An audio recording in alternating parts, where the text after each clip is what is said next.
The uFlow P117 HD Portable Ultrasonic Flow Meter. The system comes in a case with everything needed for making flow measurements. The paperwork includes a full written quick start guide detailing how to use it, factory calibration certificate, and factory manual. The set includes the main flow transmitter, transducer sensor cables, sensors and mounting frames, tape measure. Pull out a layer of foam insert, and below you also have the charger with international plugs. Output junction box. A USB SD card reader to transfer data logs. Coupling compound, and we add a spare tube of superlube grease. And straps to mount the frames on non-magnetic pipes. Connection ports are at the top of the main unit. SD card is here, then downstream and upstream sensor ports, power switch, output socket, and charging socket. Start by turning on the flow meter. Now we will demonstrate setting up the meter on this pipework. You can navigate menus by pressing any of the shortcut keys. Or you can also type in a menu. For example, menu 11 goes to menu 11. The first required parameter is pipe outer diameter. Press the OD shortcut or go to menu 11. Press enter to modify, type the OD, then enter to confirm. Next parameter is pipe wall thickness. Press the shortcut key or go to menu 12. Press enter, type the thickness, and enter to confirm. Next is pipe material. Press the PM shortcut or go to menu 14. Press enter, then up or down to scroll the list of materials and enter to select. I selected stainless steel. Next press the fluid type shortcut or go to menu 20. Press enter to scroll the list of fluids, then enter to confirm. I selected water. Next I press down to get to menu 23. Select the transducer type. Default P011 type should be selected unless you special ordered high temp sensors, in which case select PH020. Down again gets you to menu 24 or press the V as Z shortcut. Choose your mounting method.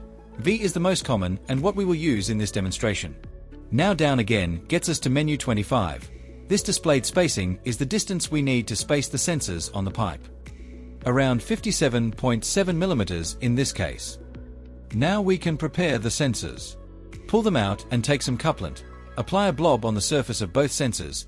Use enough to cover the brown oval once it's squished onto the pipe. Next take the upstream sensor, checking the label and noting the flow direction. Begin spacing the sensor in the frame, remembering the total space needed between both sensors. So on this one, I will space it around 2.77 centimeters from the end. In this case we have clean bare metal pipework, but if your pipe is painted, dirty, or rusty, please sand or clean the sensor mounting area. Tighten the adjustment knob to pull the sensor away from the pipe, then place the frame on the side of the pipe. Avoid placing sensors on the top or bottom of the pipe to avoid sediment in the bottom of the pipe or air bubbles in the top. Then gap the downstream sensor, in this case at 3 cm to make a total of 5.77 cm, and place it on the pipe too. Ensure the sensors are seated tightly together and nicely aligned straight along the pipe. Double check the spacing is correct as per menu 25. Now you can loosen off the adjustment knobs, which will push the sensor up against the pipework. Adjust these all the way loose, then just snug them back up so they don't vibrate. Now take your sensor cables and observe which is upstream and downstream. Take the upstream cable, and also notice it has a notch in the connector and sensor, so it can only be installed in one position. Connect and push in the cable. Then do the same for the downstream sensor. At the other end of the cables, check the labels again. First I have my upstream sensor, and I will plug it into the meter's upstream port. Be aware the connector has a red dot, and this should face towards you to plug in. Then do the same for the downstream cable. It's important the cables and sensors are in the correct position, or the meter will not measure flow. If there is fluid flowing through the pipe, it should start measuring. But there are a few key values you need to check to ensure the meter is working properly. First press the signal shortcut. You want signal to be as high as possible. Check these 3 values displayed. In general, signal should be at least 65 or higher for normal operation. Then press the TOS shortcut.